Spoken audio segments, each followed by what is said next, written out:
Hello guys and welcome back. जैसे कि आपको वीडियो का टाइटल और थंबनेल देख के पता चली गया होगा कि आज हम ओला के हाइपर चार्जिंग नेटवर्क के बारे में बात करने वाले हैं।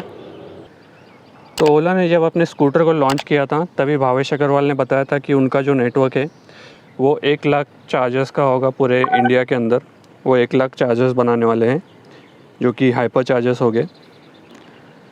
और उनका जो हाइपर चार्जर है वो ओला S1 प्रो को 50% चार्ज कर देगा 18 मिनट में, ऐसा भावेश अग्रवाल ने लॉन्च इवेंट में बताया था। और अगर आप उनके हाइपर चार्जिंग की वेबसाइट पे जाके देखोगे तो आपको पता चलेगा कि वहाँ पे लिखा हुआ है 75 किलोमीटर्स की रेंज 18 मिनट में। अब उन्होंने ये मेंशन नहीं किया है कि ये इको मोड में है या फिर नॉर्मल मोड में, बट मैं नॉर्मल मोड में ही कंसिडर करूँगा, क्योंकि जब स्कूटर लॉन्च हुआ तब इको मोड एग्जिस्ट ही नहीं करता था ओला के सिस्टम में। तो उन्होंने बाद में इको मोड को इम्प्लीमेंट किया था और 50% जो चार्ज का कैपेसिटी कहा था उन्होंने 18 मिनट में, वो 50% आपको 75 किलोमीटर्स नॉर्मल मोड में रेंज दे सकता है, क्योंकि स्कूटर का डिस्चार्ज 3% तक ही होता है। वैसे ओला ने ऑलरेडी कुछ चार्जर्स अपने लगा दिए हैं, जैसे दिल्ली में 3 चार्जर्स लगे, बेंगलोर में 3 चार्जर्स लगे और कुछ शहरों में चार्जर्स लगे हुए हैं उनके ऑलरेडी हाइपर चार्जर, बट उन्हें ऑन नहीं किया है। उन चार्जर्स को ऑन करने के लिए ओला को पहले एक सॉफ्टवेयर अपडेट पुश करना पड़ेगा अपने स्कूटर्स में, क्योंकि जब वो चार्जर्स कनेक्ट हो गए तो उन्हें प्लग एंड प्ले होना होगा। प्लग एंड प्ले जिसे कहते हैं, जिसके लिए आपको कोई ऐप की ज़रूरत ना पड़े या फिर कुछ भी चेंज या फिर सेटिंग ना करना पड़े, आपको चार्जर को ऑन ना करना पड़े, उसे प्लग एंड प्ले कहते हैं। उसके लिए ये जो कम्युनिकेशन पोर्ट है वो चार्जर से कम्युनिकेट करेंगे और ऑटोमेटिकली चार्जर को ऑन कर देंगे आपके स्कूटर के हिसाब से, अगर आपने चार्जिंग प्लान लिया होगा तो जो दिवाली में जो अपडेट आएगा उसमें हाइपर चार्जिंग का सपोर्ट भी इंक्लूड किया जाएगा ओला के सारे स्कूटर्स में, जिसकी वजह से आप हाइपर चार्जिंग कर पाओगे। तो अभी सबसे इम्पॉर्टेंट पॉइंट की बात कर लेते हैं, जिसके लिए मैं एक्चुअली ये वीडियो बना रहा हूँ कि ये charging network, hyper charging network आपके लिए कितना यूज़फुल रहेगा। क्योंकि अगर आप इन चार्जर्स की लोकेशन देखें तो ये सारे चार्जर्स जो भी आपको दिख रहे हैं वो सब सिटीज़ के अंदर लोकेटेड है। कोई भी चार्जर आपको हाईवे पे लोकेटेड नहीं दिख रहा है, एक भी चार्जर आपको हाईवे पे लोकेटेड नहीं दिखेगा। और अगर मैं अपने शहर की बात करूँ तो यहाँ पे 14 चार्जर लिस्टेड दिखा रहा है मैप पे, लोकेशन भी दिखा रहा है, बट वो पूरे सिटी के रेडियस के अंदर ही है। सिटी से बाहर या फिर मुझे अगर बाहर जाना है कहीं तो उसके लिए मुझे कोई भी रास्ते में चार्जर नहीं मिलेगा। तो मुझे लगता है ओला को अपने जो हाइपर चार्जर है वो 50% सिटी में रखने चाहिए और 50% हाईवेज़ पे रखने चाहिए, क्योंकि सिटी में जो चार्जर्स होंगे वो रेयरली कोई यूज़ करेगा, क्योंकि सिटी में चार्जिंग की एक्चुअली ज़रूरत ही नहीं पड़ेगी किसी को मोस्टली। तो अगर किसी सिटी में 20 चार्जर्स हैं तो उसके बजाय 10 ही चार्जर लगाया जाए सिटी के अंदर और 10 जो चार्जर है वो हाईवेज़ पे लगाया जाए, तो बहुत ही कन्वीनियंट हो जाएगा किसी के लिए भी ट्रैवल करना ओला स्कूटर के साथ में। क्योंकि करंटली अगर मुझे 100 किलोमीटर्स कहीं ट्रैवल करना है तो मुझे स्पीड बहुत ही कम रखना पड़ता है अपने स्कूटर का, 50 के अंदर, 50 के आसपास ही मैं इसे चला पाता हूँ, तभी मैं 100 किलोमीटर्स कंप्लीट कर पाऊँगा, नहीं तो इस पे 100 किलोमीटर्स कंप्लीट करना भी मुश्किल हो जाता है। तो अगर बीच में 50 किलोमीटर की डिस्टेंस पे एक चार्जर होगा तो मैं 100 किलोमीटर ईज़िली फुल स्पीड में कंप्लीट कर पाऊँगा। और जैसे कि आप जानते हैं, ज़्यादा टाइम स्लो स्पीड में चलने से आपका कमर में दर्द होने लगता है स्कूटर पे।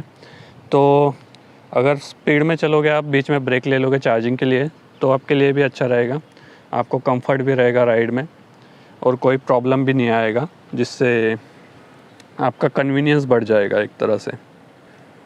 और अगर बात करूँ छोटे शहरों की, तो छोटे शहरों में कोई भी चार्जर लिस्टेड नहीं है। जैसे कि मेरे आसपास कुछ छोटे शहर है तो उनमें एक भी चार्जर लिस्टेड नहीं है। मैं जैसे मैप पे देख सकता हूँ, ओला के हाइपर चार्जिंग जो मैप है, जो आप स्क्रीन पे एक्चुअली देख सकते होगे, वहाँ पे कोई भी आपको छोटे शहरों में कोई भी चार्जर देखने को नहीं मिलता है। तो आप भी अपना शहर चेक कीजिए, अपना गांव चेक कीजिए, आपके आसपास कोई हाइपर चार्जर है या नहीं, जहाँ पे आपको मोस्टली ट्रैवल करना पड़ता है। तो आप चेक कर सकते हैं ओला के वेबसाइट पे जाके हाइपर चार्जिंग सेक्शन में। सेकंड जो सबसे इम्पॉर्टेंट पॉइंट है, अगर आप किसी भी बैटरी को फास्ट चार्ज करते हैं तो वो उसका टेम्परेचर बहुत ही ज़्यादा बढ़ जाता है। जैसे कि आपने अपने फ़ोन में नोटिस किया होगा, अगर आपके फ़ोन में फ़ास्ट चार्जिंग होगा, मेरे फ़ोन में 67 वाट का फ़ास्ट चार्जिंग है, तो वो चार्ज तो बहुत जल्दी हो जाता है, बट जो टेम्परेचर है बैटरी का वो बहुत ज़्यादा बढ़ जाता है। और अगर टेम्परेचर बढ़ता है तो चार्जिंग स्पीड भी कम हो जाता है। वैसे ही ओला के केस में अभी जो करंटली ओला का चार्जर है 750 वाट का, जो आपका होम चार्जर है वो 750 वाट का है, और जो हाइपर चार्जर होगा वो 6 to 7 किलोवाट के आसपास होगा। तो उसका जो पावर है वो बहुत ही ज़्यादा होगा। तो होम चार्जर से अगर आप चार्ज करते हैं तो आपके जो 222 या कुछ सेल है बैटरी में आपके, उनको हर बैटरी को 2 से या 3 वाट से ज़्यादा पावर नहीं मिलता, तो जिसकी वजह से बैटरी का टेम्परेचर इतना ज़्यादा नहीं बढ़ता चार्जिंग के वक्त। बट जब आप हाइपर चार्ज करोगे तो जो पावर डिलीवर होगा स्कूटर को वो 6 to 7 किलोवाट होगा, या 6000 या 7000 वाट्स होगा। तो जिसकी वजह से हर बैटरी को 50 या फिर 25 to 50 के बीच में कुछ पावर मिलेगा, जिसकी वजह से टेम्परेचर जो होगा बैटरी का वो बहुत ही तेज़ी से बढ़ेगा। और जैसे कि मैंने आपको ऑलरेडी बताया है कि ओला में कोई थर्मल मैनेजमेंट सिस्टम नहीं है या फिर एक्टिव कूलिंग सिस्टम नहीं है। जो थर्मल मैनेजमेंट सिस्टम है पैसिव वाला, वो भी इतना इफ़िशिएंटली काम नहीं करता ओला स्कूटर में। तो जो टेम्परेचर होगा अगर वो बढ़ेगा तो स्कूटर का चार्जिंग टाइम भी बढ़ जाएगा। जैसे कि ओला ने बताया है कि 18 मिनट में 50% चार्ज होगा। अगर आप चार्ज करने के लिए स्कूटर लेके चार्जर पे पहुंचते हो तब आपका बैटरी का टेम्परेचर 50 डिग्री के आसपास है, तो आपको वही चार्ज करने में 50% ही चार्ज करने में 1 घंटे के आसपास टाइम लगेगा, क्योंकि आपके बैटरी का टेम्परेचर कूल डाउन होने में बहुत ज़्यादा टाइम लगता है इसमें, क्योंकि एक्टिव कूलिंग कोई भी नहीं है। तो फास्ट चार्जिंग करने में टेम्परेचर बहुत मैटर करता है।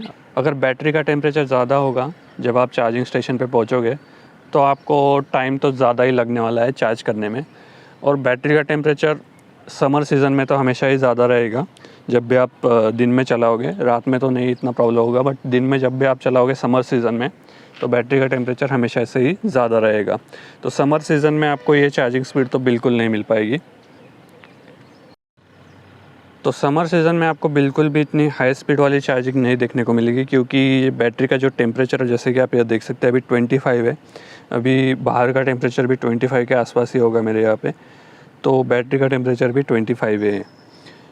तो यही टेम्परेचर जो 25 डिग्री अभी दिखा रहा है, ये अगर 50 डिग्री होगा और मैं चार्जिंग स्टेशन पे पहुंचूंगा, चाहे मेरा बैटरी लो क्यों ना हो, 10% क्यों ना हो, पर फिर भी वो बहुत ही स्लो स्पीड में चार्ज करेगा। क्योंकि अगर बैटरी का टेम्परेचर अगर बढ़ेगा तो थर्मल रनवे के चांसेस भी बढ़ जाते हैं। तो ओला जब भी सॉफ्टवेयर अपडेट पुश करेगा तो उन्हें पूरी रिसर्च करके ही करना होगा कि बैटरी का चार्जिंग का कैसा रखा जाए, कौन से टेम्परेचर पे कितना पावर एक्सेप्ट किया जाए, ये सब उन्हें बहुत ही ध्यान से करना होगा। इसलिए उन्हें चार्जिंग का जो इंफ्रास्ट्रक्चर है उनमें बिल्ड करने में भी टाइम लग रहा है और सॉफ्टवेयर बिल्ड करने में भी टाइम लग रहा है।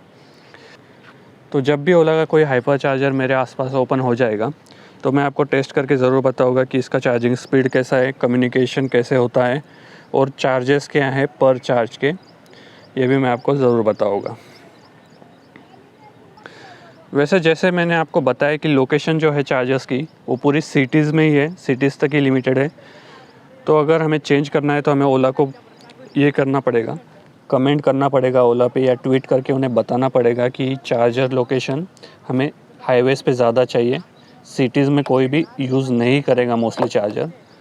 तो जो भी चार्जर सिटी में बन रहे हैं, जैसे मेरे शहर में 14 चार्जर्स दिखा रहा है, तो उनमें से 7 भी बहुत है मेरे शहर के लिए, क्योंकि मैं सिंगल चार्ज में वैसे भी 2 बार राउंड मार सकता हूँ पूरे नासिक का। तो आपको क्या लगता है कि चार्जर्स हाईवे पे होने चाहिए या सिटी के अंदर होने चाहिए? मुझे पर्सनली लगता है 50% चार्जर्स अगर हाईवे पे हो और 50% चार्जर्स सिटी के अंदर हो तो बहुत ही कन्वीनियंस हो जाएगा लॉन्ग डिस्टेंस ट्रैवल करने के लिए। क्योंकि ओला में जो मैक्सिमम रेंज आपको मिलेगा 100 किलोमीटर्स का मिलेगा, जिसके लिए आपको 50 किलोमीटर्स के आसपास अपना स्पीड मेंटेन करना पड़ेगा। तो जो चार्जिंग स्टेशंस है वो बहुत ही काम का हो जाएगा, ताकि आप हाई स्पीड में ट्रैवल कर पाएँ और बीच में ब्रेक लेने के लिए भी आपको चांस मिल पाए। तो आपका क्या ओपिनियन है इस बारे में? आप अपना ओपिनियन कमेंट सेक्शन में लिख सकते हैं और वीडियो को लाइक और शेयर ज़रूर कर दीजिए, ताकि ये वीडियो हर जगह पे पहुंच पाए, हर किसी तक पहुंच पाए, हर ओला ओनर तक पहुंच पाए। और ट्विटर पे ओला को टैग ज़रूर कर दीजिए, ताकि ओला को भी पता चल पाए कि कस्टमर के क्या रिक्वायरमेंट्स है। क्योंकि ओला हमेशा अपने कस्टमर्स का सुनता है, तो शायद वो चेंजेस करके 50% चार्जर्स हाईवेज़ पे भी बना दे, ताकि हमें कन्वीनियंस हो जाए।